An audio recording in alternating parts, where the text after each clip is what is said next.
ஞானம் என்பது பல கோணங்களை உள்ளடக்கினதாக இருக்கிறது. जो बुद्धि अलग अलग तरीका से रहता है. ஒரு சில வேளைகளிலே நம் ஞானத்தை ஒரே சொற்றொடரில் சொல்லணும்னா ரொம்ப கடினமாக இருக்கிறது. जो बुद्धि को अगर एक ही जैसे बोलेंगे तो थोड़ा कठिन है. ஏன்னா அது அவ்வளோ பெரிய விஷயம். அதை நம்ம முடிந்த அளவு நாம் சொற்றொடர்களிலே கொண்டு வர விரும்புகிறோம். तो हो सकता है उसको अच्छे अच्छे शब्द से हम बोलने के लिए कोशिश करेंगे. அதை நான் துல்லியமாய் சொல்ல விரும்புகிறேன். ஞானம் என்பது ஒரு சூழ்நிலையை துல்லியமாய் மதிப்பீடு செய்வது. तो बुद्धि मतलब एक परिस्थिति को अच्छे से पहचानना है. தேவனுடைய சித்தத்தை அறிந்து கொள்வது. परमेश्वर की इच्छा को जानना है. பின்பு பல்வேறு விளைவுகளை முன்கூட்டியே உணர்வது. அப்படி என்று சொன்னால் வரப்போகிற காரியங்களை முன்னாடியே தெரிந்து கொண்டு तो जो होने वाला काम है हम जो भी करेंगे उसकी प्रतिफल क्या होगा बोल के समझते हैं, उसको पहले समझना है. தேவனுடைய மகிமைக்காகவும் பிறரின் நன்மைக்காகவும் परमेश्वर की महिमा के लिए और दूसरों की भलाई के लिए சரியான நேரத்தில் சரியான செயலை செய்யும் தேவன் செய்வதற்கு தேவன் கொடுக்கும் திறனாக இருக்கிறது. सही समय पर सही काम को करने के लिए परमेश्वर ने दिए हुए एक ताकत है.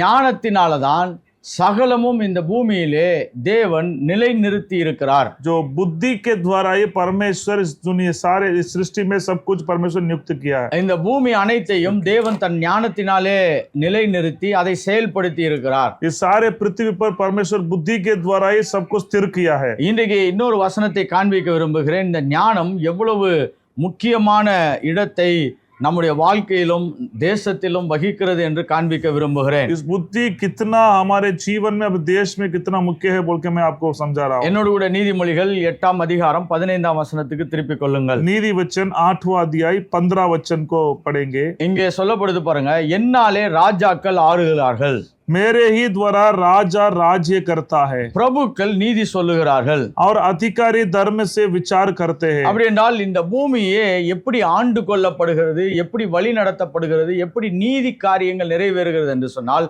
ஞானத்தினால் தான் நிறைவேறுகிறது. इस दुनिया में कैसे राज्य कर रहा है, कैसे धर्म कर रहा है, तो बुद्धि के द्वारा ही सब कुछ हो रहा है. அதனாலதான் நம்ம சொல்றோம் பாருங்க, இந்த பூமியிலே ஆளுகை செய்யும் பொழுது ஞானம் தான் அதற்கு அடிப்படையாக மாறுகிறது. इस पृथ्वी पर राज्य करने के लिए बुद्धि ही उसका एक नींव जैसे है. ஒருவன் பூமியிலே ஞானத்தை உடையவனாய் இருக்கும் பொழுது அவன் தனிப்பட்ட வாழ்க்கையும் ஆளுகிறவனாய் இருக்கிறான். इस दुनिया में एक बुद्धि से रहने बड़ा हुआ व्यक्ति एक अपना खुद का जीवन में भी एक राज्य करता है. பின்பு அவனுக்கு கொடுக்கப்பட்ட சூழ்நிலைகளையும் அவன் ஆளுகிறவனாய் மாறுகிறான். जो अपने परिस्थिति को भी वो व्यक्ति राज्य कर सकता है. அதற்கு பின்பாக அவனுக்கு கொடுக்கப்பட்ட எல்லைகள், விசேஷமாய் குடும்பம், தொழில், இப்படிப்பட்டவைகளையும் அவன் ஆளுகிறவனாய் மாறுகிறான். तो अगर उनकी परिवार और उनको जो भी दिया हुआ है सीमा, वो सभी को वो राज्य करने के लिए वो बन जाता है. அதுக்கப்புறம் பாருங்க, அந்த ஞானமானது अनेक மக்களை ஆளக்கூடிய ஒரு ராஜாவாக அவனை நிலை நிறுத்துகிறது. और देखिए वो बुद्धि उसको कई सारे लोगों को ऊपर राज्य करने के लिए वो राजा बन जाता है. அப்ப ஞானம் எவ்வளவு முக்கியமான இடத்தை வாழ்க்கையிலே பிடிக்கிறது என்பதை நாம் பார்க்கிறோம். जो बुद्धि एक व्यक्ति की जीवन में कितना मुख्य है बोल के हम देख सकते हैं. இப்ப ஞானத்தை எவ்வளவு விலையுறந்ததா இருக்கிறது என்று சொல்லி இந்த நீதிமொழிகளிலே சொல்லப்படுகிறது. जो बुद्धि कितना मुख्य कितना कीमती है बोल के ये नीति वचन में लिखा है. நீங்க 10ஆம் வசனத்தையும் 11ஆம் வசனத்தையும் வாசிப்பீர் என்று சொன்னால் आप 10वां वचन और 11वां वचन पढ़ेंगे तो அதனுடைய விலையின் அளவுகளை குறிப்பிடக்கூடியதாக இருக்கிறது. इसका बहुमूल्य कितना है बोल के लिखा है. ஆங்கிலத்தை சொன்னா வேல்யூ, அதுக்கு எவ்வளவு விலை மதிப்பு உள்ளதா இருக்கிறது என்பதை காண்பிக்கிற வசனமாய் இருக்கிறது. तो इसका कितना कीमती कितना मूल्य होगा बोल के हम पहचान सकते हैं. வேதத்துல 8ஆம் அதிகாரம் 10ஆம் வசனத்தை வாசிக்க போகிறோம். जो 8वां अध्याय नीति वचन 8वां अध्याय 10वां वचन पढ़ेंगे. இங்க தமிழ்ல வாசிக்கும் பொழுது பாருங்க, வெள்ளியை பார்க்கிலும் என் புத்திமதியையும் பசும்பொன்னை பார்க்கிலும் ஞானத்தை அங்கீகரித்துக் கொள்ளுங்கள். चांदी नहीं मेरी शिक्षा ही खोलो और उत्तम उत्तम कुंदन से बांध कर ज्ञान को ग्रहण करो. Receive my instruction and not silver and knowledge rather than choice gold. Okay. சொல்லப்படுகிறது, வெள்ளியை பார்க்கிலும் புத்திமதியையும் பசும்பொன்னை பார்க்கிலும் ஞானத்தையும் அங்கீகரித்துக் கொள்ளுங்கள். அப்படின்னா இது வெள்ளி பொன்னை காட்டிலும் விலையுறந்த நிலையிலே இருக்கிறது. जो बुद्धि है ये जो उसकी सलावत है जो शांति से भी बढ़कर मूल्य है। என்ன சொல்ல வர்றாருன்னா பாருங்க, அந்த காலத்துல இரண்டு ரொம்ப முக்கியமான பொருட்கள். இந்த வெள்ளி என்பது இது ஒரு தொழிற்சாலை சம்பந்தப்பட்ட பொருள். அதுவும் ரொம்ப அதிகமாய் கிடைக்காத பொழுது அதை வைத்துதான் நிறைய பொருட்களை வடிவமைத்தார்கள். जो पुराने समय में जो चांदी है, चांदी बहुत बहुमूल्य काम के लिए हो जाता है, जो उसको रख के ही सारा सामान बनाता है। அது ஒரு இண்டஸ்ட்ரியல் மெட்டீரியல். அடுத்தது கோல்டு என்பது ஒரு ட்ரெஷர், ஒரு சொத்துக்களை பாதுகாக்கக்கூடிய ஒரு பொருளாக இருக்கிறது. இரண்டையும் காட்டிலும் ஞானத்தை தேடுங்கள் என்று சொல்லப்படுகிறது. जो सोना है वो एक संपत्ति जैसे कमाने के लिए मतलब वो लोग सावधान रखते हैं। அது 11ஆம் வசனம் சொல்லும் பொழுது முத்துக்களை பார்க்கிலும் ஞானமே நல்லது, जो मोती से ही बढ़कर बुद्धि है। அதுக்கப்புறம் அந்த வசனம் நல்லா முடிக்கிறாங்க பாருங்க, இச்சிக்கப்படத்தக்கவைகள் எல்லாம் அதற்கு நிகரானவைகள் அல்ல, जो मनभावनी वस्तुओं में कोई भी उसकी तुल्य नहीं है बोल के 11वां वचन में लिखा है। மூன்று காரியங்களுக்கும் அது மேற்பட்டதா இருக்கிறது. வெள்ளியை பார்க்கிலும் விலையுறந்ததா இருக்கிறது, ஞானத்தை பார்க்கிலும் விலையுறந்ததா இருக்கிறது, முத்துக்களை பார்க்கிலும் விலையுறந்ததா இருக்கிறது. तो चांदी से भी बढ़कर है और सोना से भी बढ़कर है और मोती से भी बढ़कर है, इतना वो बहुमूल्य है बुद्धि। அப்படின்னா இந்த பூமியிலே எதெல்லாம் ரொம்ப விலையுறந்தது என்று மனிதர்கள் பார்க்கிறார்களோ அதையெல்லாம் விட விலையுறந்தது ஞானம் என்று சொல்லப்படுகிறது. इस जगत में लोग, दुनिया में लोग किस चीज सामान को बहुमूल्य कीमती बोलते हैं, उससे बढ़कर है बुद्धि। ஏன்னா இப்ப இந்த பொருட்கள் எல்லாம் அதை நீங்கள் சரியாக நிர்வகித்து அதை நீங்கள் சரியாக வியாபாரம் பண்ணி இல்லாவிட்டால் அதை ஒரு நல்ல நிலைகளுக்கு மாற்ற வேண்டும் என்றாலே ஞானம் தான் தேவைப்படுகிறது. अगर ये सारे सामान को आप लोग अच्छे से रख के उसको व्यापार करना है तो आपको बुद्धि चाहिए। ஏன்னா புத்தி இல்லாத பொழுது, ஞானம் இல்லாத பொழுது இம்மூன்றுமே அவைகள் வலுவிழைந்து போன நிலைமைக்கு மாற்றப்பட்டு விடும். अगर एक व्यक्ति को बुद्धि नहीं है, सारा सोना चांदी सब रखा है तो वो सब व्यर्थ हो जाएगा। அதனாலதான் நிறைய பேர்கிட்ட பாருங்க, சில வேளைகள்ல நல்ல விலையுறந்த பொருட்கள்லாம் அவங்க கையில இருக்கும், ஆனால் அவங்களுக்கு ஞானம் இல்லாததுனால அவைகளை அவர்கள் இழந்து விடக்கூடியவர்களாய் மாறுகிறார்கள். आप देखिए कुछ लोग हैं उनके हाथ पर बहुत बहुत कीमती चीजों को रखते हैं, फिर भी उनके अंदर बुद्धि नहीं है तो वो सारे को नुकसान खो जाएगा। அதனாலதான் ஞானத்தை குறித்து இந்த வேதத்தை எழுதும் பொழுது தேவன் இந்த பூமியிலே நீங்கள் பார்க்கக்கூடிய எல்லா பொருட்களை காட்டிலும் அது விலையுறந்ததாக இருக்கிறது என்று சொல்லப்படுகிறது. इसलिए पवित्र शास्त्र में, नीति वचन में सबसे बहुमूल्य कीमती है कि बुद्धि। இம்பார்ட்டன்ஸ் ஆஃப் விஸ்டம் அப்படின்னா முதலாவது ஆளுகை செய்வதே ஞானத்தினால தான் ஆளுகைகள் நடக்கிறது. पहले जो राज्य करता है तो वो बुद्धि से ही राज्य करता है। அடுத்தது உலகத்தில் இருக்க எல்லா பொருட்களை விட விலையுறந்ததாக இருக்கிறது. इस दुनिया में सारे वस्तुओं से बहुमूल्य कीमती है बुद्धि। ஆனா இன்றைக்கு நம்ம விலையுறந்த ஒரு விஷயத்தை தேடாதபடி அதற்கு குறைவாய் இருக்கக்கூடிய விஷயத்தை தான் அதிகமாய் தேடுகிறோம். आज हम लोग क्या कर रहे हैं, जो बहुमूल्य कीमती है उसको नहीं खोजते हैं, जो उससे कम कीमती है उसको खोजते हैं। அல்லது ஃபைண்டிங் டிஸ்கவரிங் காட்ஸ் விஸ்டம், தெய்வீக ஞானத்தை கண்டறிதல் என்று போன கிளாஸ்ல நான் பேசி இருந்தேன். इसलिए परमेश्वर की ज्ञान, परमेश्वर ने दिए हुए ज्ञान को खोजना बोल के मैं पिछले हफ्ते बताया। ஏன்னா இன்னைக்கு பூமியில மக்கள் பல காரியங்களை தேடுகிறார்கள். இதை சாதிக்க வேண்டும், அதை சாதிக்க வேண்டும், அதிலே வெற்றி பெற வேண்டும், இதிலே வெற்றி பெற வேண்டும். சரி, அதெல்லாம் எப்படி நடக்க போகிறது என்றால் ஞானம் வரும் பொழுதுதான் இவைகள் எல்லாம் நடக்க போகிறது. आज दुनिया में लोग इसमें बढ़ते जाना है, इसमें बढ़ते जाना है बोल के सारे काम में करते, ये कब होगा, उसके अंदर बुद्धि रहेगा तभी वो सभी जगह पर वो बढ़ के जा सकता है। அதனால ஞானம் என்பது ஒரு சரியான காரியத்தை நாம் பார்க்கக்கூடிய திறனாக இருக்கிறது. इसलिए बुद्धि है हम सही कामों को देखने के लिए मदद करता है। இன்றைக்கு இந்த ஞானம் நம்முடைய வாழ்க்கையிலே எப்படி செயல்பட்டு ஒரு பெரிய மாற்றத்தை ஏற்படுத்தும் என்று நான் பேச விரும்புகிறேன். आज ये बुद्धि हमारे जीवन में कैसे काम करके एक परिवर्तन लेके आएगा बोल के मैं आज आपको बता दूं। இன்றைக்கு என்னுடைய தலைப்பு என்னவென்று சொன்னால் ஞானத்தின் தோழர்கள் என்று பேச விரும்புகிறேன். जो बुद्धि की मित्र है बोल के मैं बताना चाहता हूं। ஞானத்தின் தோழர்கள் அப்படி என்று சொன்னால் ஞானம் வரும் பொழுது இந்த தோழர்களும் அவர்களோடு சேர்ந்து வருகிறார்கள். जो बुद्धि का मित्र मतलब बुद्धि जब आएगा उसके साथ उसका मित्र, उसके साथ कुछ भी आएगा। இல்லாவிட்டால் ஞானம் நீங்கள் இந்த தோழர்களை வைத்து ஞானம் வேலை செய்கிறது என்று கண்டுபிடித்து விடலாம். जो उसके मित्र को देख के वो बुद्धि काम कर रहा है कि नहीं है बोल के आप पहचान सकते हो। இதை நீங்க கரெக்டா புரிஞ்சுக்கிட்டீங்கன்னா இன்னைக்கு இருக்க செய்தி உங்களுக்கு பெரிய ஆழமான தாக்கத்தை ஏற்படுத்தும். तो आज आप लोग इसको समझ लेंगे तो आज की जो प्रचार आपको फायदा होगा। ஞானம் என்பது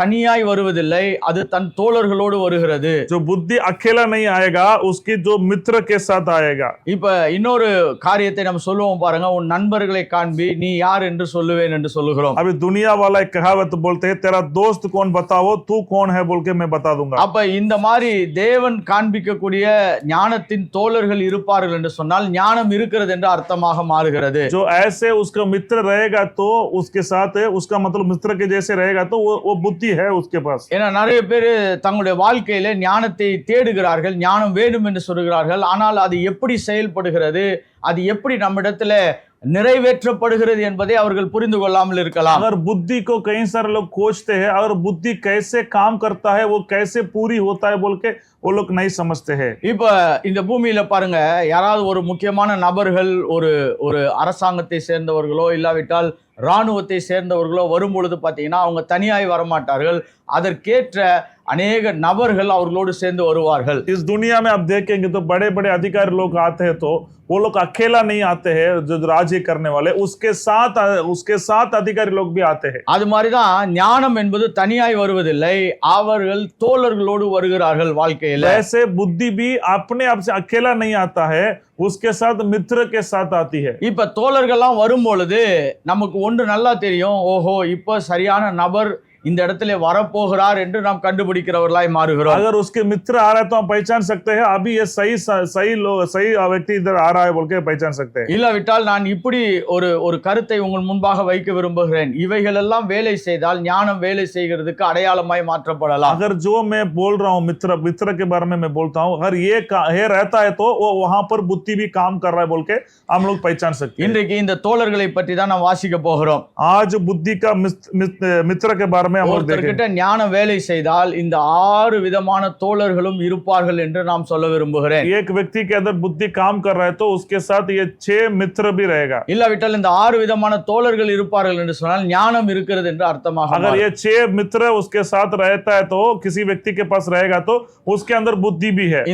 இந்த நீதிமொழிகள் 8ஆம் அதிகாரத்துல தான் நாம் இதை தியானிக்க போகிறோம். तो नीति वचन 8वां अध्याय से ही आज हम लोग ध्यान करेंगे. இந்த நீதிமொழிகள் 8ஆம் அதிகாரத்திலே இதை தேவ மனிதர்கள் எழுதும் பொழுது பாத்தீங்கன்னா இதை ஒரு ஆழமான கண்ணோட்டத்தோடு எழுதி வைத்திருக்கிறார்கள். जो ये नीति वचन 8वां अध्याय लिखे तो वो परमेश्वर के दास एक गहरे एक अर्थ के साथ लिखा है. ஏன்னா இது அவ்வளவு தூரம் விலையுறந்ததாக இருக்கிறது, அதனால அதை விவரிப்பதற்கு அவர்கள் நிறைய நேரங்களையும் பொறுப்புகளையும் எடுத்திருக்கிறார்கள். ताकि ये बहुमूल्य है, इसको अच्छे से समझाने के लिए बहुत समय बिता के वो लोग लिखा है. அதனால தான் நம்மளும் இன்னைக்கு இதை நிதானமாய் தியானிக்க போகிறோம். इसलिए हम लोग भी इसको अच्छे से हम लोग ध्यान करेंगे. ஞானம் வரும் பொழுது தோழர்கள் வருகிறார்கள், இல்லாட்டி தோழர்கள் வருவது ஞானம் இருக்கிறதுக்கும் ஞானம் வருகிறதுக்கும் பெரிய அடையாளமாய் மாற்றப்படுகிறது. अगर बुद्धि आएगा तो उसका मित्र भी आता है, अगर उसका मित्र आता है तो उसका मतलब है बुद्धि भी आ रही है. ஒரு சில வேளையில மக்கள் ஞானம் வேணும்னுவாங்க, ஆனால் அந்த ஞானத்தோடு வரக்கூடியவைகளை இவர்கள் அடையாளப்படுத்துவதும் கிடையாது, அதை ஏற்றுக்கொள்வதும் கிடையாது. अगर कुछ लोग बुद्धि चाहिए बोल के मांगते हैं, अगर वो उसकी बुद्धि के साथ उसका मित्र आ रहा है तो उसके मित्र को वो लोग समझते नहीं है, नहीं तो ग्रहण नहीं करते. ஏன்னா இப்ப நம்ம சில வேளை நல்ல காரியங்களுக்காக ஜெபிக்கிறோம், ஆனா அது இப்படிதான் வரும் என்று தெரியாவிட்டால் வந்ததனுடைய அடையாளமே நமக்கு கிடைக்காமல் போய் விடுகிறது. कुछ बातों के लिए हम लोग प्रार्थना करते हैं, वो वैसे ही आएगा बोल के हम लोग नहीं पहचानते हैं तो वो हमारे जीवन में नहीं आता है. அதனால இன்றைக்கு நாம் ஞானத்தின் தோழர்களை அடையாளப்படுத்த போகிறோம். आज हम लोग के जो बुद्धि के मित्र के बारे में हम देखेंगे. நீதிமொழிகள் 8ஆம் அதிகாரம் 12ஆம் வசனத்தை வாசிக்க போகிறோம். नीति वचन 8वां अध्याय 12वां वचन को हम पढ़ेंगे. நீதிமொழிகள் 8ஆம் அதிகாரம் 12ஆம் வசனம்.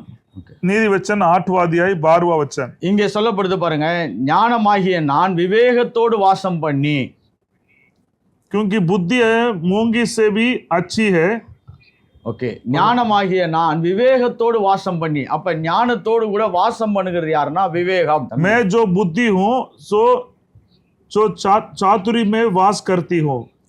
ஞானத்தோடு வாசம் பண்ணுகிறது என்னது? விவேகம். ஓகே, நீங்க கொஞ்சம் இன்னைக்கு ஹிந்தில இந்த வசனத்தை நின்று நிதானமாக ஒவ்வொரு வார்த்தைகளாய் தியானிக்க போகிறோம். ஓகே, ஒரு டீப்பான வேர்ட் ஸ்டடி பண்ண போறோம். ஞானம் விவேகத்தோடு வாசம் பண்ணுகிறது. तो और ज्ञान और विवेक को प्राप्त करती हूँ. இப்ப விவேகம் ஒரு மனிதனோடு இருக்கும் பொழுது அதை எப்படி வேதாகம் சொல்லுகிறது என்று நான் சொல்ல விரும்புகிறேன். तो एक व्यक्ति के पास विवेक रहेगा तो वो कैसे रहता है बोल के मैं बताना चाहता हूँ. தமிழ்ல புத்திசாலித்தனமான நடத்தை என்று சொல்லுகிறோம்.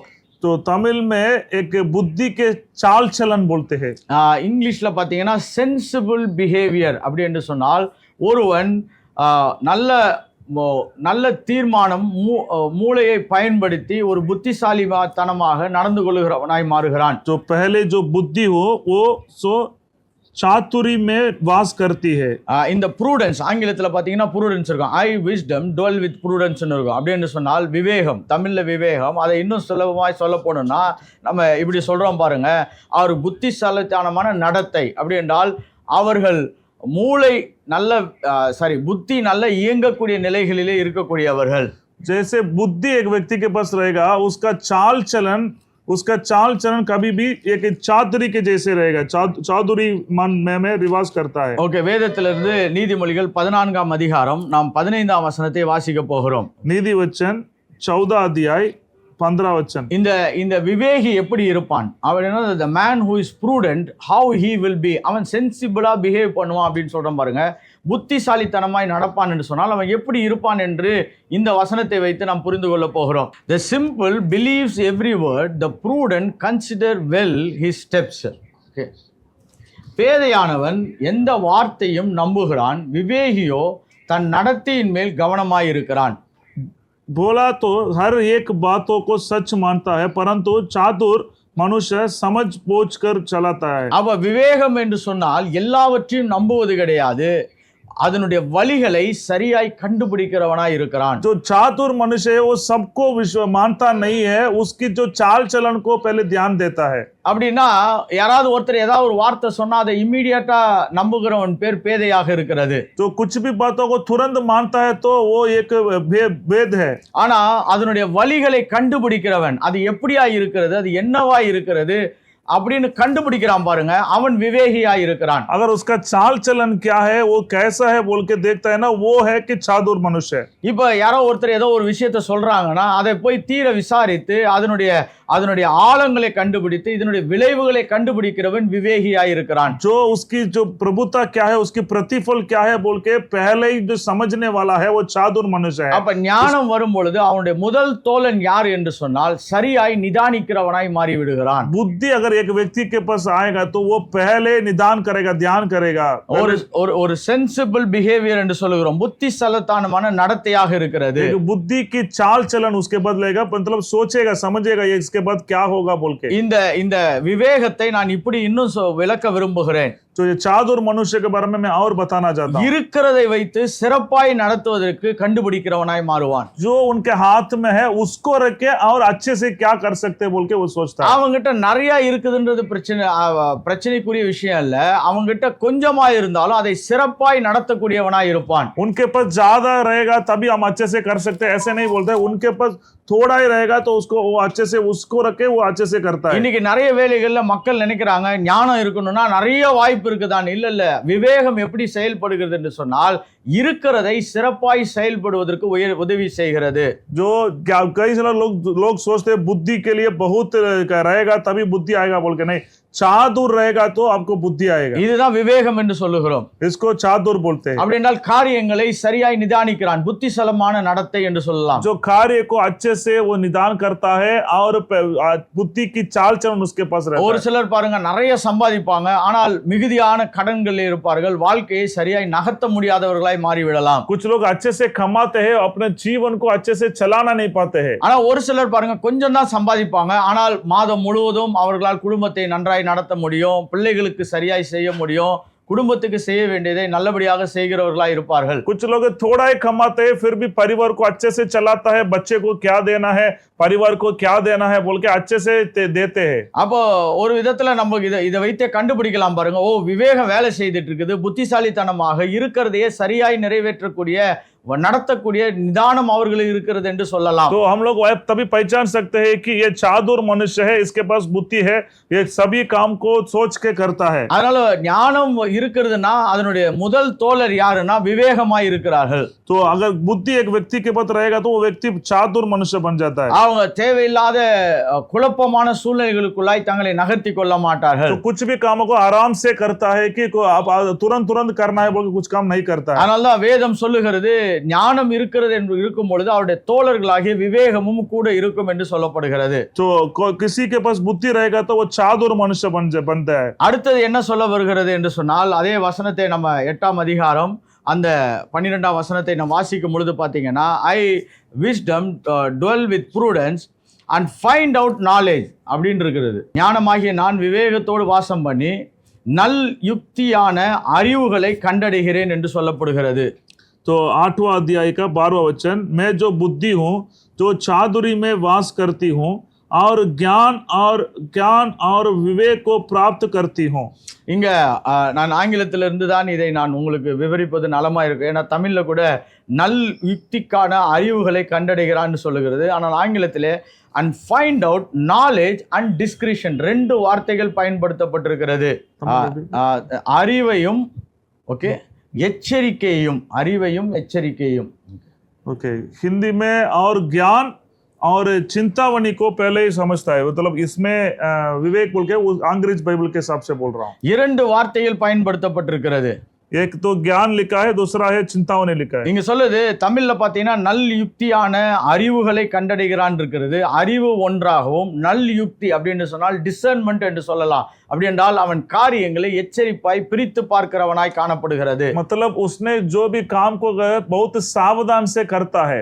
அப்ப ஒரு ஞானம் வரும் பொழுது பாத்தீங்கன்னா முதலாவது என்ன வருகிறது? விவேகம் வருகிறது. இரண்டாவது அறிவு வருகிறது, நாலேஜ் என்று சொல்லுகிறோம். तो पहले जो बुद्धि आएगा तो उसके अंदर क्या आता है कि चातुर मनुष्य बन जाता है. दूसरा है ज्ञान आता है. இந்த பாடத்திட்டத்தின் முயற்சி என்னன்னா உங்களை மேலோட்டமாக வசனங்களை காண்பிப்பது மட்டுமல்ல, தேவன் வைத்திருக்கிற வண்ணமாக வசனத்தை படிக்க உங்களை அழைத்து செல்ல விரும்புகிறேன். जो ऐसे ऊपर से पढ़ने के लिए नहीं, परमेश्वर इस वचन के अंदर क्या रखा है गहरे में, उसको मैं आपको बताना चाहता हूं. அதனால தான் நம்ம நின்னு நிதானமாக ஒவ்வொரு வசனத்தையும் சரியாக தியானிக்க முயற்சி செய்கிறோம். इसलिए हम अच्छे से सोचना चाहते हैं, अच्छे से समझते हैं. இந்த பைபிள் ஸ்டடி கடமைக்காய் செய்யப்படுவதல்ல, தேவனுடைய வழி நடத்துதனாலே திட்டவட்டமாக தேசத்தின் மாறுதலுக்காக செய்ய விரும்புகிறோம். तो ये तो परमेश्वर के मकसद के लिए इस देश में एक परिवर्तन होना है बोल के हम लोग करते हैं. இங்க சொல்லப்படுது பாருங்க, ஞானம் வரும் பொழுது விவேகம் வருகிறது, அடுத்தது அறிவு வருகிறது என்று சொல்லப்படுகிறது. तो बुद्धि आने के समय में पहले जो चातुर मनुष्य बन जाता है, दूसरा है कि ज्ञान आता है. இதை நம்ம எப்படி சொல்லலாம் அப்படின்னு சொன்னால், இதை நம்ம நல்லா புரிஞ்சுக்கிறதுக்கான சில தமிழ் வார்த்தைகளை பயன்படுத்த விரும்புகிறேன். तो समझने के लिए तमिल में एक शब्द बोलना चाहता हूँ. அறிவான யோசனைகளை கண்டடைகிறான் என்று சொல்லலாம். जो ज्ञान की सलावत को एक व्यक्ति पाता है. ஏன்னா நம்மளுக்கு இன்னைக்கு அறிவுன்னு சொன்ன உடனே எங்கேயோ போய் படிக்கிறதை பத்தி தான் நாம் அதிகமாய் பேசுகிறோம். हम लोग ज्ञान मतलब कहीं जाके पढ़ाई करना है बोल के वही समझते हैं हम लोग. ஆனால் வேதத்திலே அறிவு என்று சொல்லப்படும் பொழுது போய் கண்டடைகிறதை குறித்து பேசுகிறது. तो पवित्र शास्त्र में ज्ञान बोलेंगे तो आप जाके पहचानना है. இப்போ 2000 ஆண்டுகளுக்கு முன்பாக தேவன் இதெல்லாம் எழுதும் பொழுது அன்றைக்கு பெரிய பெரிய university, college, online Bible college, இல்லாட்டி ஆன்லைன் கோர்சஸ்லாம் எதுவும் பெருசா கிடையாது. तो पुराने समय में या लिखने के समय में ऐसे बाइबल स्टडी, ऐसे कोर्स ऐसे बोल के कोई ऐसे नहीं है. அப்ப அவங்க கிட்ட போய் நீ அறிவு உனக்கு வரும் அப்படின்னா, ஞானம் வரும் பொழுது அதனுடைய தோழனாகிய அறிவு வரும் அப்படின்னு சொன்னா அது எப்படி வரப்போகிறது என்று அவங்களுக்கு ஒரு பெரிய கேள்வி இருக்கலாம். अगर जो बुद्धि आने के समय उसका जो मित्र है ज्ञान भी आएगा बोल के बोलेंगे तो उसको कहीं से सवाल उसके अंदर आया होगा. இந்த அறிவு வேதத்தில் இப்படியாக தேவன் பேசுகிற இந்த அறிவு என்னன்னா, நீங்கள் போய் நல் யோசனைகளை கண்டடைகிறதா இருக்கிறது. பை அப்சர்வேஷன் அப்படி என்று சொன்னால் நீங்கள் பார்த்து புரிந்து கொள்வதை குறித்து பேசப்படுகிறது. आप इस बुद्धि आने के समय में कुछ बातों को आप देख के समझते हैं, मतलब சமாதாரி பரிசாலா போல்கே बोलते हैं. இன்னைக்கு நம்ம போய் ஒரு காலேஜ்ல படிக்கும் பொழுது பாத்தீங்கன்னா நிறைய விஷயத்தை மனப்பாடம் பண்ணி நிறைய காரியங்களை ஞாபகம் வச்சுக்கொள்ளதான் அறிவு என்று நினைக்கிறோம். हम लोग ज्ञान मतलब क्या सोचते हैं, कोई कॉलेज में जाके पढ़ाई करते हैं और मनन करते हैं, वही ज्ञान बोल के सोचते हैं. ஆனா உண்மையான அறிவு என்னவென்று சொன்னால், நம்மை சுற்றி நடக்கக்கூடிய காரியங்களை சரியாக உற்று நோக்குவது. तो सच में ज्ञान मतलब क्या है, हमारे क्या है परिस्थिति में, हमारे आसपास में क्या हो रहा है बोल के हम लोग समझते हैं, तो वही ज्ञान है. தன்னை நடக்கக்கூடியவைகளை சரியாய் பார்த்து அதிலிருந்து பாடத்தை கற்றுக்கொள்வது. तो हमारे आसपास में क्या हो रहा है बोल के उसको समझकर उससे कुछ पढ़ाई सीखना है. பாருங்க, ஞானம் ஒருத்தனுக்கு வருதுன்னா அவனுடைய தோழன் கூட வரும் பொழுது என்ன நடக்கிறது என்று சொன்னால், சரியாய் எல்லாவற்றையும் நிதானித்து பார்த்து அதை நீங்கள் நேர்த்தியாய் புரிந்து கொள்ளுகிறவர்களாய் பாடத்தை கற்றுக்கொள்ளுகிறவர்களாய் மாறிவிடுவீர்கள். बुद्धि एक व्यक्ति को आने के समय में उसके साथ ज्ञान भी आता है, तो क्या करता है, तो आराम से उसके आसपास में क्या हो रहा है बोल के समझ के उसके बाद कुछ उससे कुछ पढ़ाई सीख के करता है। நீங்க நீதிமொழிகள் 6ஆம் அதிகாரம் 6ஆம் வசனத்தை வாசிப்போம் பாருங்க. नीति वचन 6 अध्याय 6 वचन को पढ़ेंगे। இங்க இங்க கர்த்தர் ஞானத்தை பெற்றுக்கொள்வதற்கு ஒரு மனுஷன் என்ன செய்யணும்னு சொல்றாரு பாருங்க. परमेश्वर 6 अध्याय में 6 वचन में ज्ञान को पाने के लिए एक व्यक्ति क्या करना है बोल के क्या बता रहा है। நீதிமொழிகள் 6ஆம் அதிகாரம் 6ஆம் வசனம். तो नीति वचन 6 अध्याय 6 वचन சொல்றாரு, சோம்பேறியே நீ எறும்பினிடத்தில் போய் அதன் வழிகளை பார்த்து ஞானத்தை கற்றுக்கொள் என்று சொல்லுகிறார். हे आलसी चुटियों के पास जा, उनके काम पर ध्यान दे और बुद्धिमान हो जा। இப்போ கர்த்தர் ஞானத்தை கற்றுக்கொள்றதுக்கு நீ என்ன பண்ணு, நேரா யூனிவர்சிட்டிக்கு போன்னு சொல்லல. तो बुद्ध ज्ञान पाने के लिए तू कहीं पढ़ाई करने के लिए कॉलेज में जा बोल के नहीं बोल रहा है। அவர் படைத்த படைப்பிலேயே ஞானம் ஒவ்வொரு காரியங்களிலும் பதிக்கப்பட்டிருக்கிறது. तो परमेश्वर जो भी सृष्टि किया है उसके अंदर परमेश्वर बुद्धि को भी रखा है। அந்த ஞானத்தை போய் நீ பார்த்து அதை கற்றுக்கொள் என்று சொல்லுகிறார். उस बुद्धि को तू देख के उससे कुछ सीख जाओ। அப்ப அறிவு என்பது வெறும் ஒரு இடத்திலே போய் நம்ம நிறைய காரியங்களை படித்து ஞாபகம் வைத்துக்கொண்டு பரீட்சை எழுதி பாஸ் ஆவதை குறித்து வேதம் பேசவில்லை. क्यों ज्ञान मतलब एक पढ़ाई को पढ़ के उसको परीक्षा लेके उसको मनन करने के लिए वो नहीं है केवल ज्ञान।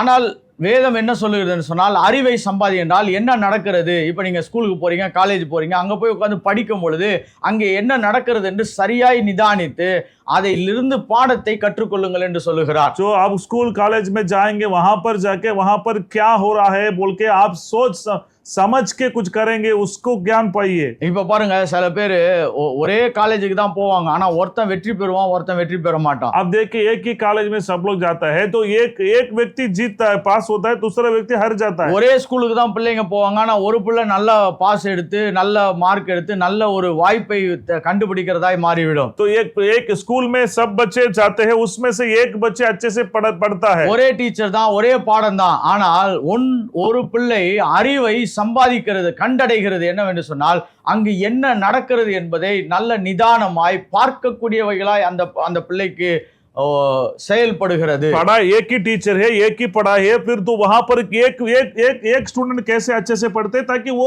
क्या हो रहा है बोल के समझते हैं और ज्ञान पाते हैं। அன்னைக்கு தேவன் ஞான எறும்பிடத்துல போய் பாருன்னு சொல்றாரு, ஏன்னா அதுக்கு என்ன செய்யுது என்பதை கவனமாய் பாரு என்று சொல்லுகிறார். तो नीति वचन 6:6 में लिखा है एक चिट्ठियों के पास जाके देखो वो क्या कर रहा है बोल के। அப்ப ஞானம் உள்ள வரும் பொழுது நீங்கள் உங்களை சுற்றி நடக்கக்கூடிய காரியங்களை சரியாய் பார்க்க முடியாய் தோழர்கள் உங்களுக்கு உதவி செய்கிறார்கள். जैसे बुद्धि आपको आने के समय आपके आसपास में क्या हो रहा है बोल के ज्ञान आपको मिलेगा, वो ज्ञान है புத்தி का एक मित्र है। இப்ப ஊழியத்துல பாருங்க, இதெல்லாம் இப்படி நடக்குதா, இப்ப அதுக்கு என்ன பண்ணணும் அப்படின்ற ஒரு பார்வை கிடைக்க ஆரம்பிக்கிறது. तो सेवकाई में ये है हो रहा है, अभी क्या करना है बोल के थोड़ा समझते हैं, ध्यान देते हो। இல்ல குடும்பத்துல இப்படி ஒரு சூழ்நிலையா, இப்ப இதை எப்படி பார்க்கிறது என்ற பார்வை கிடைக்கிறது. तो परिवार में ऐसे हो रहा है, ऐसे इसको क्या करना बोल के ज्ञान की नजर से देखना। இன்னைக்கு நிறைய படித்த மேதாவிகள் அவர்கள் அறிவை சம்பாதிக்கிறவர்களாய் மாறிவிட்டார்கள். आज कई सारे जो पढ़े लिखे लोग हैं वो लोग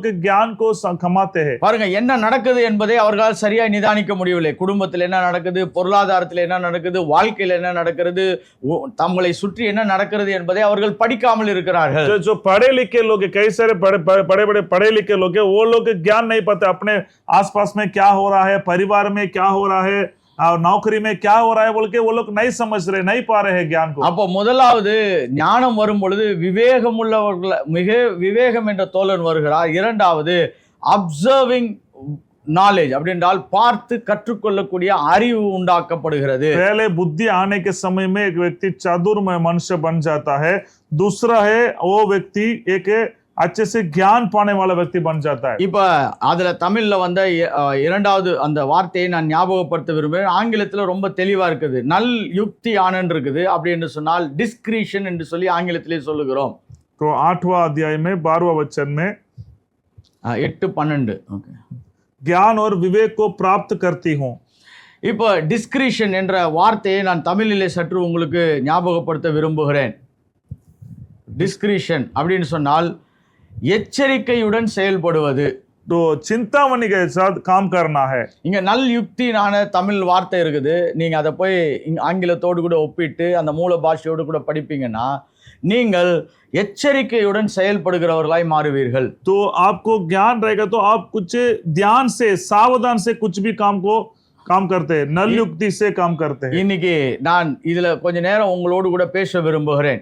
तो आपको अच्छे से मैं समझाना चाहता हूँ। இப்போ டிஸ்கிரிஷன் அப்படி என்று சொன்னால் நீங்கள் நல்ல தமிழ் வார்த்தை சொல்லப்படும் பொழுது பார்த்தீங்கன்னா நம்ம இதை இந்த வார்த்தையை தான் பயன்படுத்துகிறோம். என்ன என்று சொன்னால் எச்சரிக்கையுடன் செயல்படுவது. तो सावधान के साथ काम करते हैं। எச்சரிக்கையுடன் செயல்படுவது. இப்போ எச்சரிக்கையுடன் செயல்படுவது எப்படி பாஸ்டர் ஞானத்தின் தோழன் ஆக முடியும் என்று சொன்னால் நான் அதை விளக்க விரும்புகிறேன். तो सावधान के साथ काम करता है वो कैसे बुद्धि का मित्र हो सकता है बोलेंगे तो मैं आपको समझा देता हूं। இந்த பூமியில எல்லாருக்கும் பலவிதமான சுகந்தரங்கள் இருக்கிறது. इस पृथ्वी पर सभी को एक आजाद रहता है।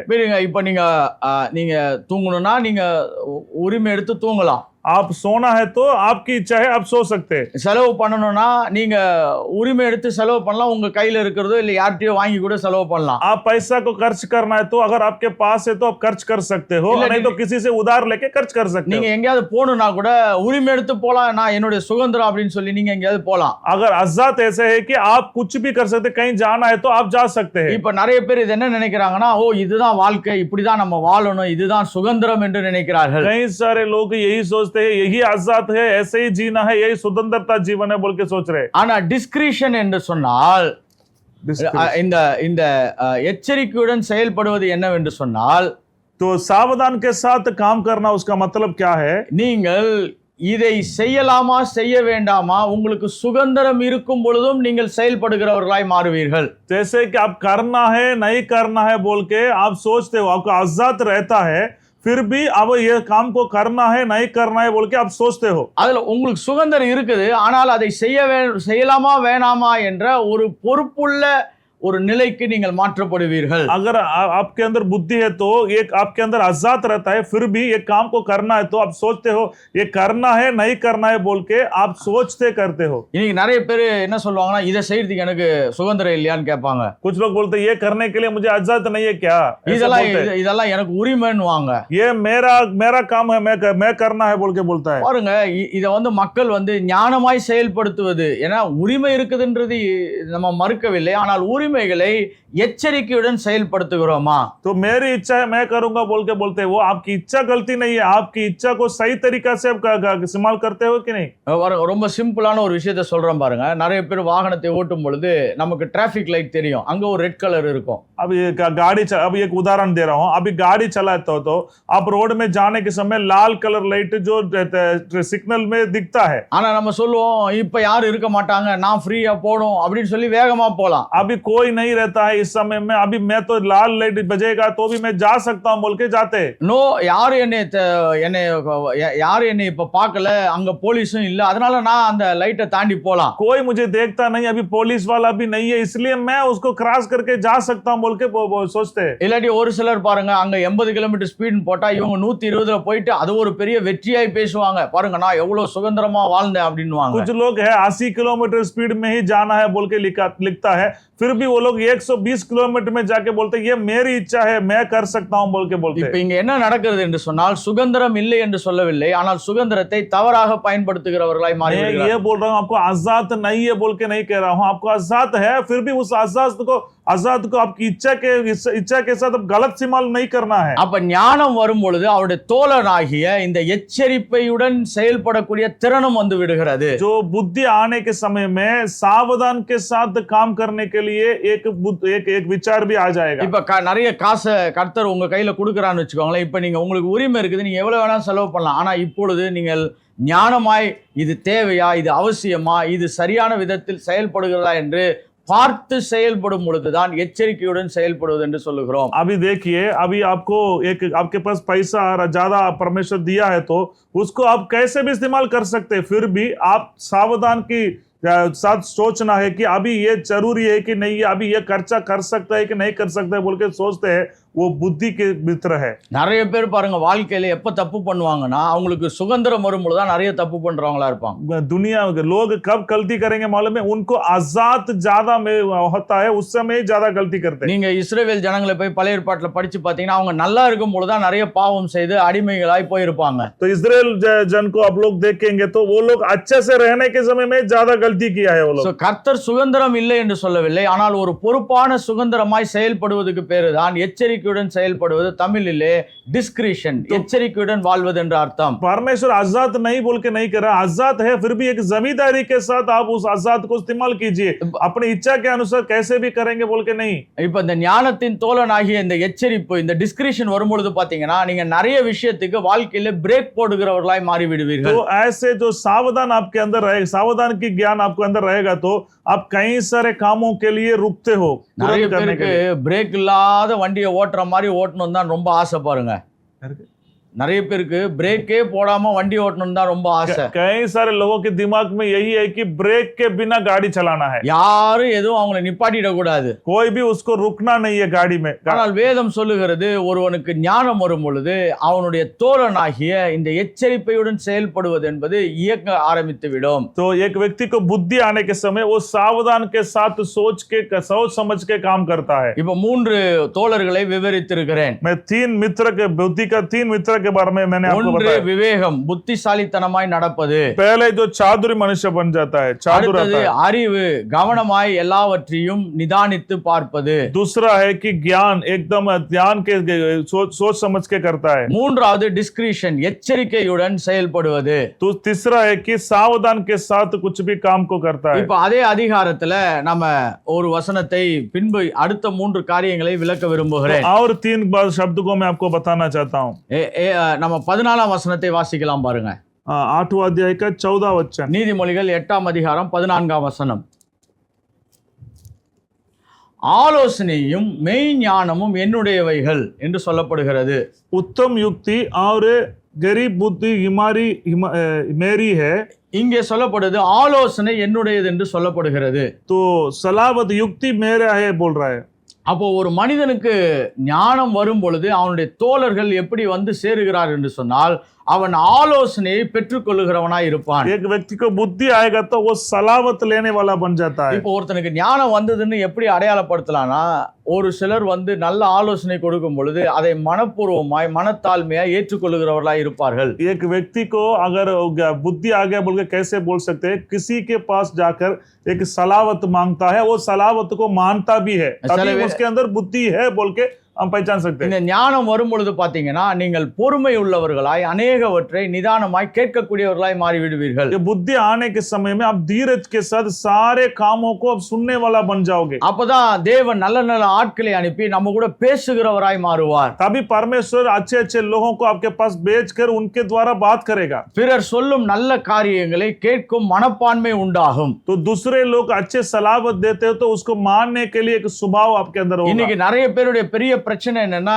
யார் சொல்றதையும் கேட்கக்கூடிய மனப்பான்மையை இழந்து விட்டார்கள். आज कई सारे लोगों की समस्या क्या है मालूम है? किसी के सलावत को नहीं सुनते हैं। இன்னைக்கு நீங்கள் 1 ராஜாக்கள் 12ஆம் அதிகாரம் 1 to 19ஆம் அதிகாரம் வரைக்கும் நீங்க படித்து பார்ப்பீர்கள் என்று சொன்னால், तो पहले राजा की पुस्तक 12वां अध्याय में 12 से 19 तक, 12ஆம் அதிகாரம் 1 to 19 வரைக்கும். तो पहला राजा की पुस्तक 12वां अध्याय 1 से लेकर 19 तक पढ़ेंगे। तो அங்க சாலமோனுடைய பையனாகிய ரெகோபாமுக்கு ஆலோசனை கொடுக்கப்படுகிறது. वहां पर सुलेमान की बेटा रेगबयाम को एक सलावत दे रहा था, ஆனால் ரெகோபயாம் அந்த ஆலோசனையை கேட்கவே இல்லை. तो रेगबयाम जो अच्छे लोग, बुद्धि लोग जो सलावत दे रहे उसको इनकार कर रहा है। அதுக்கப்புறம் ராஜ்யமே 2ஆக பிரிக்கப்பட்டாகிவிட்டது. उसके बाद आप इतिहास को देखे उसके राज्य 2 भाग हो रहा है। ஞானம் இருக்கும் பொழுது ஆலோசனையை கேட்கிறவர்களாய் மாறி விடுவார்கள். जब बुद्धि रहेगा वो अच्छे सलावत को सुनने वाला बन जाता அப்ப है। நம்ம நல்லா புரிஞ்சுக்கலாம் பாருங்க.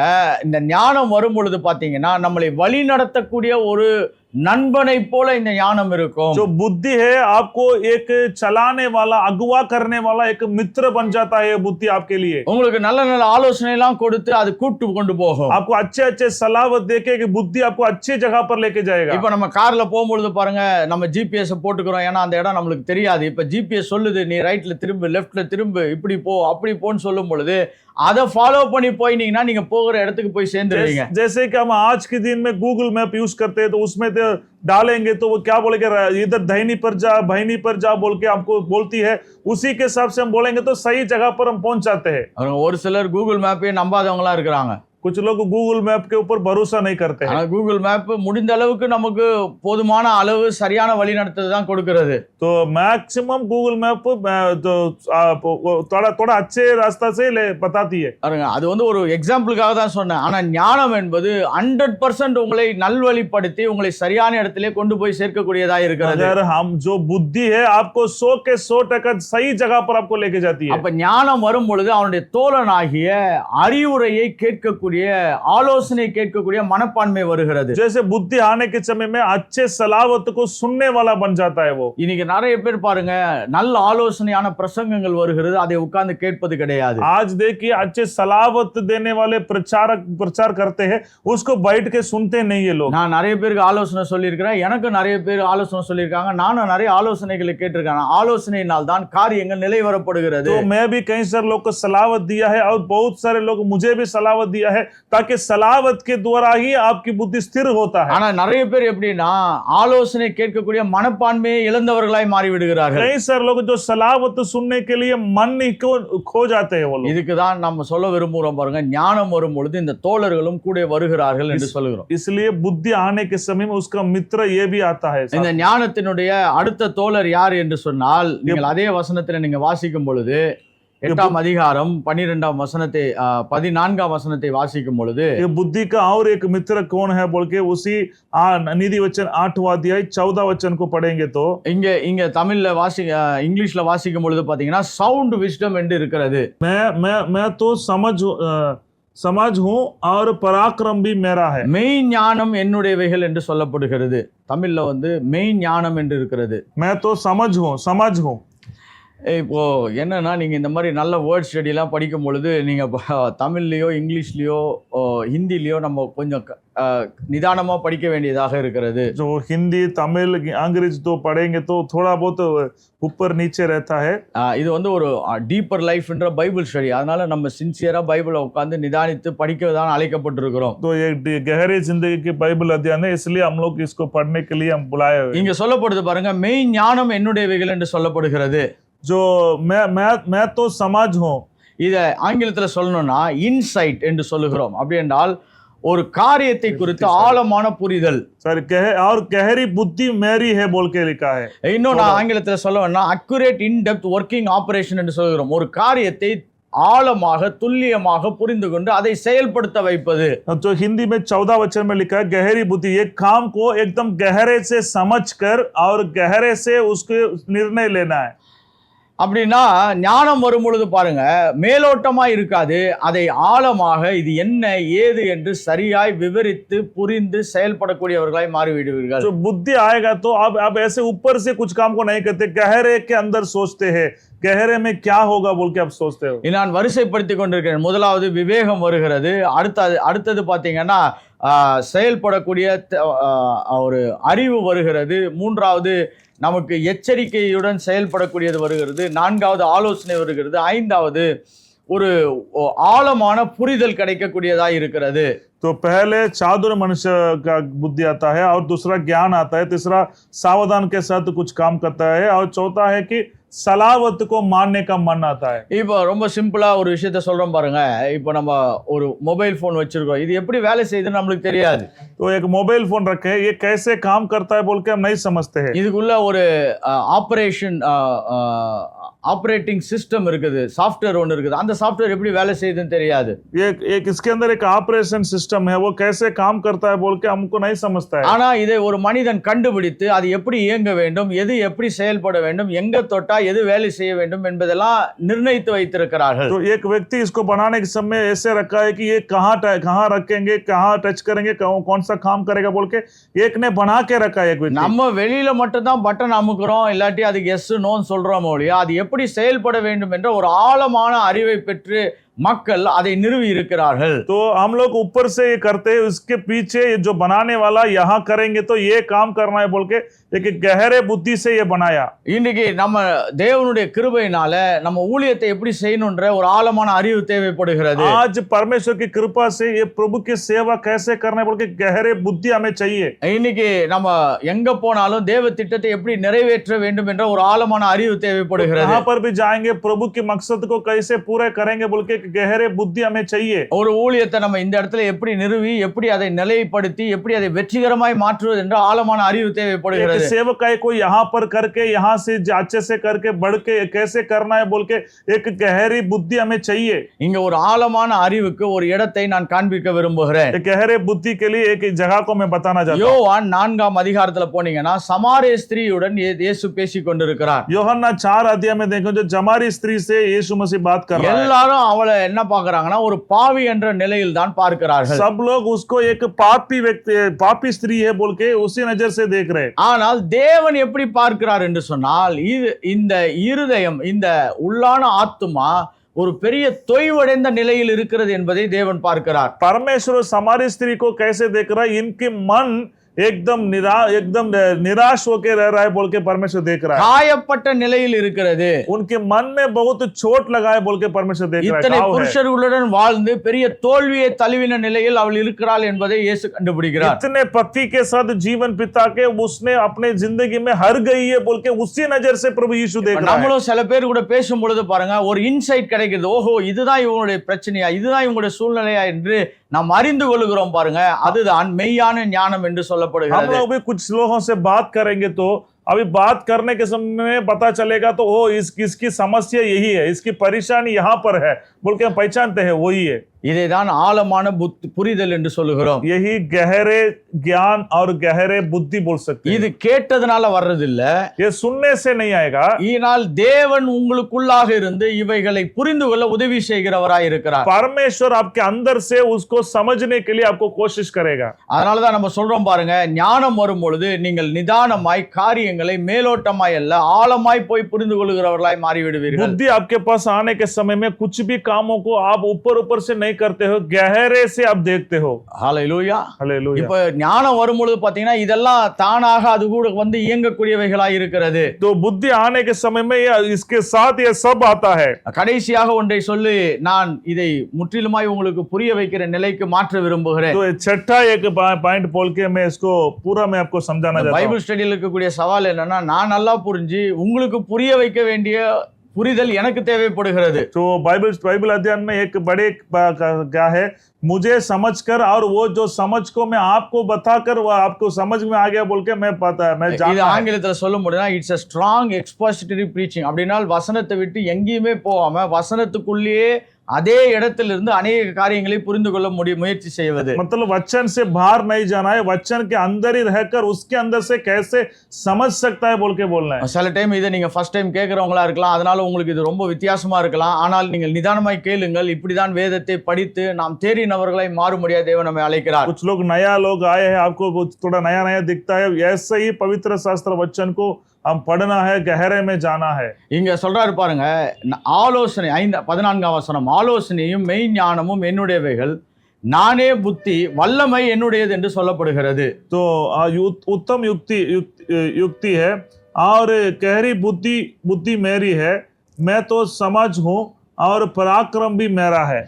I am understanding, I have strength என்று சொல்லப்படுகிறது. எனக்கு வல்லமை என்னுடையது என்று சொல்லப்படுகிறது. पराक्रम भी मेरा है बोल के लिखा है. இப்ப நிறைய பேர் சொல்லுவாங்க வல்லமைனா அது வெளியில வேலை செய்யக்கூடிய ஒரு ஆற்றல் தான்னு சொல்லுவாங்க. இங்க சொல்லுகிறது ஞானம், என் ஞானத்துக்கு தோழன் யாருன்னா வல்லமை என்று சொல்லப்படுகிறது. तो कुछ लोग बोलते हैं जो पराक्रम मतलब वो हमारा है, बोलते हैं नहीं, ज्ञान की एक मित्र है, बुद्धि का एक मित्र है पराक्रम। இப்ப இது எப்படி சொல்லலாம்னா ஒரு காரியத்தை நிறைவேற்றக்கூடிய ஆற்றல் வந்து விடுகிறது. एक काम को करने के लिए एक ताकत मिल जाता है। அப்படி என்றால் நீங்கள் திறன்பட காரியங்களை கட்டி நிறைவேற்றுகிறவர்களாய் மாறி एक விடுவீர்கள். कार्य को अच्छे से करने के लिए एक ताकत आपके अंदर मिल जाता என்ன है। பலன் என்று சொன்னால் the capacity to complete a work, ஒரு வேலையை திறன்பட நிறைவேற்றுவதற்கான பலன். एक काम को पूरे करने के लिए एक बल ज्ञान के साथ आपको मिलता है, बुद्धि அதான் के இப்படி साथ சொல்றோம் मिलता है। பாருங்க, ஞானம் இருக்கிறவர்கள் காரியங்களை திறன்பட கட்டி எழுப்புகிறவர்களாய் மாறி விடுவார்கள். जो बुद्धि रहने वाले लोग एक काम को अच्छे से बनाते, पूरा बल से बनते हैं। இவர்கள் காரியங்களை நிலைப்படுத்தக்கூடிய பலன் கிடைக்கிறது. कुछ भी कार्य को वो लोग स्थिर बनाने के लिए एक बल मिलता है। கர்த்தர் உங்களை நம்பி ஏதாவது ஒரு வேலையை கொடுத்தாருன்னா அதை திட்டமிட்டு செய்து முடிக்கக்கூடிய பலன் உங்களுக்கு ஞானத்தினால் கிடைக்கிறது. परमेश्वर आपको कुछ काम दिया है तो उस काम को एक योजना बना के करने के लिए एक बल आपको बुद्धि के साथ आपको मिलता है। இப்ப நிறைய வேலைகளில் ஞானம் இருக்கிறவங்க பாத்தீங்கன்னா என்ன காரியத்தை கொடுத்தாலும் அதை திறன்பட செய்து முடிப்பார்கள். அதுதான் பலன் என்று சொல்லப்படுது, வல்லமை, ஆற்றல் என்று சொல்லுகிறோம். जो कुछ लोगों के अंदर कुछ काम देंगे तो वो लोग पूरे ज्ञान के साथ इस्तेमाल करके, बुद्धि के साथ इस्तेमाल करके उसको पूरा करते, वही है बुद्धि का एक चिन्ह।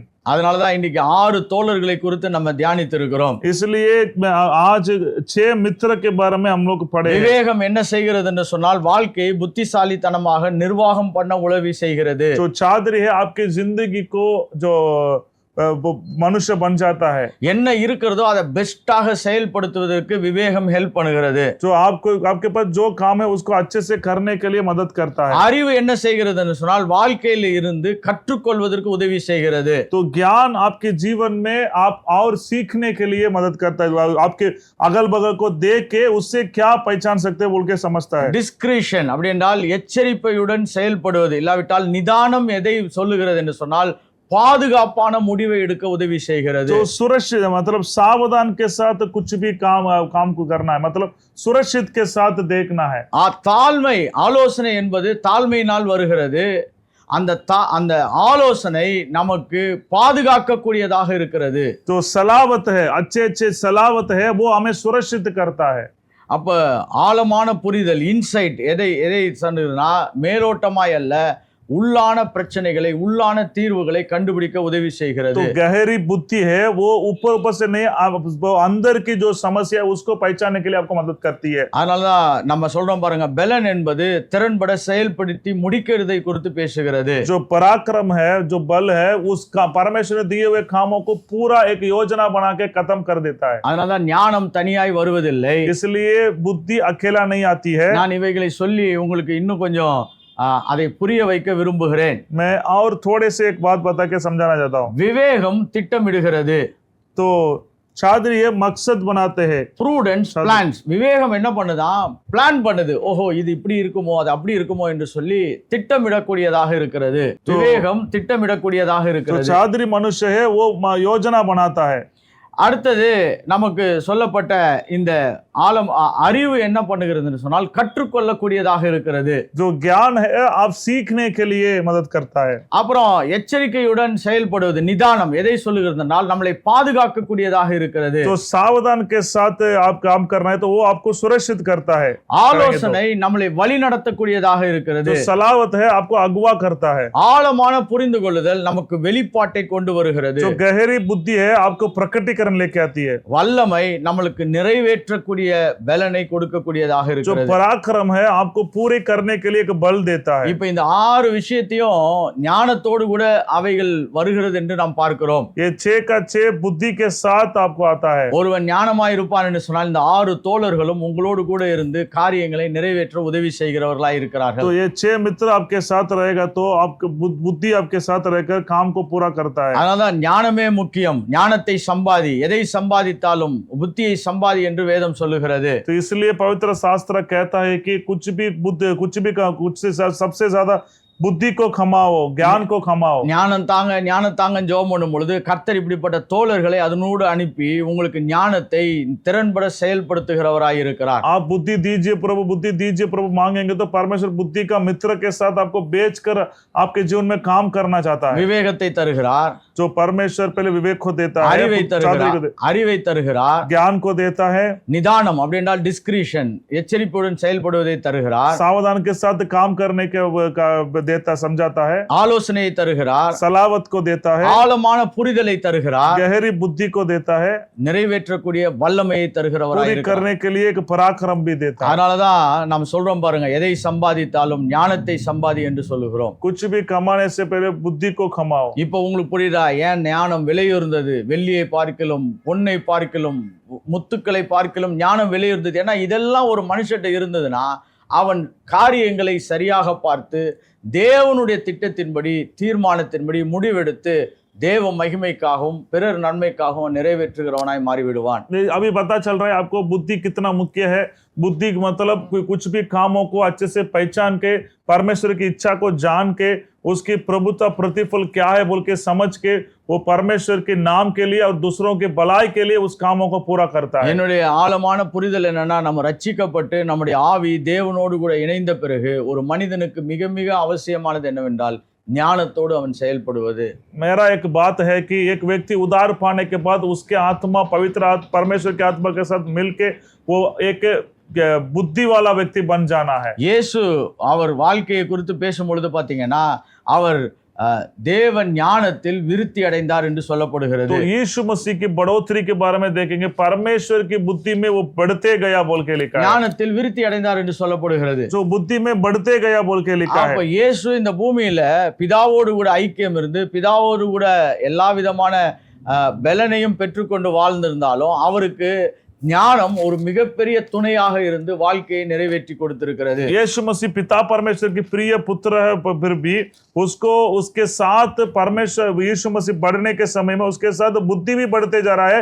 उसकी काम के लिए बुद्धि बहुत मदद कर रहा है। வசனத்தை கூட வாசிக்கலாம். லூக்கா 2ஆம் அதிகாரம் 52ஆம் வசனம். लूका 2 अध्याय 52 वचन को हम पढ़ेंगे। இயேசுவானவர் ஞானத்திலும் வளர்த்தியிலும் தேவ கிருபையிலும் மனுஷ தயவிலும் அதிகமாய் விருத்தி அடைந்தார். எதுல விருத்தி அடைந்தார்? ஞானத்தில் விருத்தி அடைந்தவராய் இருக்கிறார். और यीशु बुद्धि और ढीला डाल में और परमेश्वर और मनुष्यों के अनुग्रह में बढ़ते गया। அதனால ரட்சிக்கப்பட்ட பிறகு நாம் ஞானத்திலே விருத்தி அடையும்படியாக கர்த்தர் நமக்கு உதவி செய்ய விரும்புகிறார். इसलिए हम उद्धार पाने के बाद हम बुद्धि में बढ़ते जाने के लिए परमेश्वर हमें मदद करना இந்த चाहता है। 6 தோழர்களையும் நீங்கள் ஏற்றுக்கொண்டு அவர்களை வரவேற்று அவர்கள் உங்களோடு கூட செயல்பட அனுமதியுங்கள்.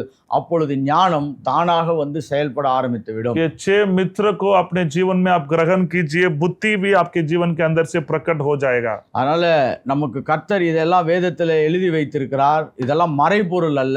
ஞானம் நம்மளை சத்தமிட்டு கூப்பிடுகிறது. तो ये सब छुपे हुए एक पढ़ाई नहीं है, जो बुद्धि आपको पुकारता है। ஒன்றை செய்வதற்கு முன்பாக ஞானத்துடன் செயல்பட கர்த்தர் நமக்கு உதவி செய்வாராக. एक कुछ भी काम करने से पहले बुद्धि के साथ काम करने के लिए परमेश्वर हमें मदद அது करेगा। எந்த நிலையில் இருந்தாலும் சரி, வாழ்க்கை, குடும்பம், தொழில், இல்லாவிட்டால் ஊழியம், எதையுமே ஞானத்தோடு செயல்பட கர்த்தர் உதவி செய்வாராக. कुछ भी कामों को करने के लिए परिवार में, सेवकाई में, कहीं पे भी बुद्धि के साथ काम करने के लिए परमेश्वर हमें मदद करे। நாம் அப்படியே ஜெபம் பண்ணுவோம். हम ऐसे प्रार्थना நல்ல करेंगे। பிதாவே, இயேசு நாமத்தினாலே ஜெபிக்கிறோம். अच्छा परमेश्वर, हम अब यीशु मसीह के नाम से கர்த்தாவே, प्रार्थना இந்த करते हैं। ஞானத்தின் 3வது பகுதியாக அவருடைய ஞானத்தின் தோழர்களை கண்டுபிடிக்க உதவி செய்தீரே. परमेश्वर, ये ज्ञान के तीसरे भाग की पढ़ाई में उसके जो मित्र को पहचानने के लिए हमें मदद किया प्रभु। கர்த்தாவே, ஞானத்தில் குறைவுள்ளவன் கர்த்தரிடத்தில் கேட்க கடவன் என்று யாக்கோபு சொன்னது போல இன்றைக்கு எங்களுக்கு அதிகமான ஞானம் தேவைப்படுகிறதப்பா. परमेश्वर याकूब की पत्री में लिखा है, जो बुद्धि का कम है जो संपूर्ण परमेश्वर से पूछ सकते हैं बोल के आपने लिखा है। परमेश्वर, எங்களுக்குள்ளாக விவேகம் வந்து வேலை செய்யட்டும். परमेश्वर हमारे अंदर विवेक चादरी मनुष्य जैसे आके काम करे। கர்த்தாவே, எங்களுக்கு பார்த்து புரிந்து கொள்ளக்கூடிய அறிவு வந்து வேலை செய்யட்டும். परमेश्वर, देख के समझने के ज्ञान हमें हमारे जीवन में काम கர்த்தாவே, करे। நிதானமாக எச்சரிக்கையுடன் செயல்படக்கூடிய பகுதி எங்களிடத்தில் வேலை செய்யட்டும். परमेश्वर, आराम से सावधान के साथ काम करने के लिए एक जीवन हमारे अंदर काम करे। ஆலோசனையை தாழ்மையாய் ஏற்றுக்கொண்டு அதை நாங்கள் எங்களுடைய வாழ்க்கையில அபியாசப்படுத்த எங்களுக்கு கிருபை செய்யும். परमेश्वर, सलावत को दीनता के साथ मान के वो हमारे जीवन में लागू करने के लिए सहायता कीजिए। ஆழமான புரிதலை கொடுங்கப்பா. परमेश्वर गहरे जो बुद्धि को हमारे अंदर दीजिए। கர்த்தாவே காரியங்களை நிறைவேற்றக்கூடிய பலனை கொடுப்பீராக. परमेश्वर सारे काम को पूरा करने के लिए एक बल दीजिए। கர்த்தாவே இந்த ஞானத்தை படிக்கும் பொழுது இதை நாங்கள் படிப்பா இல்லாதபடி வாழ்க்கையிலே எல்லா பகுதிகளிலும் செயல்படும்படியாக ஆவியானவர் உதவி செய்வீராக என்று ஜெபிக்கிறோம். परमेश्वर ज्ञान की पढ़ाई को पढ़ने के समय में परमेश्वर वो हमारे जीवन में पूरा काम करने के लिए प्रार्थना करते हैं। அந்த ஒவ்வொருவரையும் ஆசீர்வதிங்க. आए हुए सभी को आप आशीष कीजिए। ஞானத்தினால் நிரப்புங்க. तो बुद्धि से भर அவங்க दीजिए। குடும்பத்தை ஞானத்தினால் நிரப்புங்க. उनके परिवार को बुद्धि से भर दीजिए। பிள்ளைகளை ஞானத்தினால் நிரப்புங்க. बच्चे लोगों को बुद्धि से भर கையிட்டு दीजिए। செய்கிற வேலைகளை ஞானத்தினால் इनके நிரப்புங்க. हाथों के कामों को बुद्धि से भर दीजिए। ஊழியத்தை ஞானத்தினால் நிரப்புங்க. इनके सेवकाई को बुद्धि से भर दीजिए। கர்த்தாவே காரியங்கள் ஞானத்தினால் நிலைப்படும் என்று சொல்லுகிறோம் அப்பா. परमेश्वर सारे इनके काम बुद्धि से पूरा स्थिर हो जाए। ராஜாக்கள் என்னால் ஆளுகிறார்கள், அப்படி நான் ஞானத்தை கொண்டு இந்த பூமியை மக்கள் ஆளுவார்களாக என்று ஜெபிக்கிறோம். परमेश्वर राजा लोग बुद्धि से राज्य करते, वैसे परमेश्वर हम लोग हमारे लोग भी राज्य करने के लिए प्रार्थना करते हैं। ஒவ்வொருவரும் தேவ திட்டத்தை புரிந்து செயல்படுத்தி நிறைவேற்றுகிறவர்களாய் அவர்களை பலப்படுத்துவீராக. हर एक को परमेश्वर के मकसद को पूरा करने के लिए आप सहायता कीजिए प्रभु। இயேசுவின் மூலம் ஜெபிக்கிறோம் நல்ல பிதாவே. यीशु के नाम से मांगते हैं स्वर्गीय पिता। ஆமென். God Amen. bless.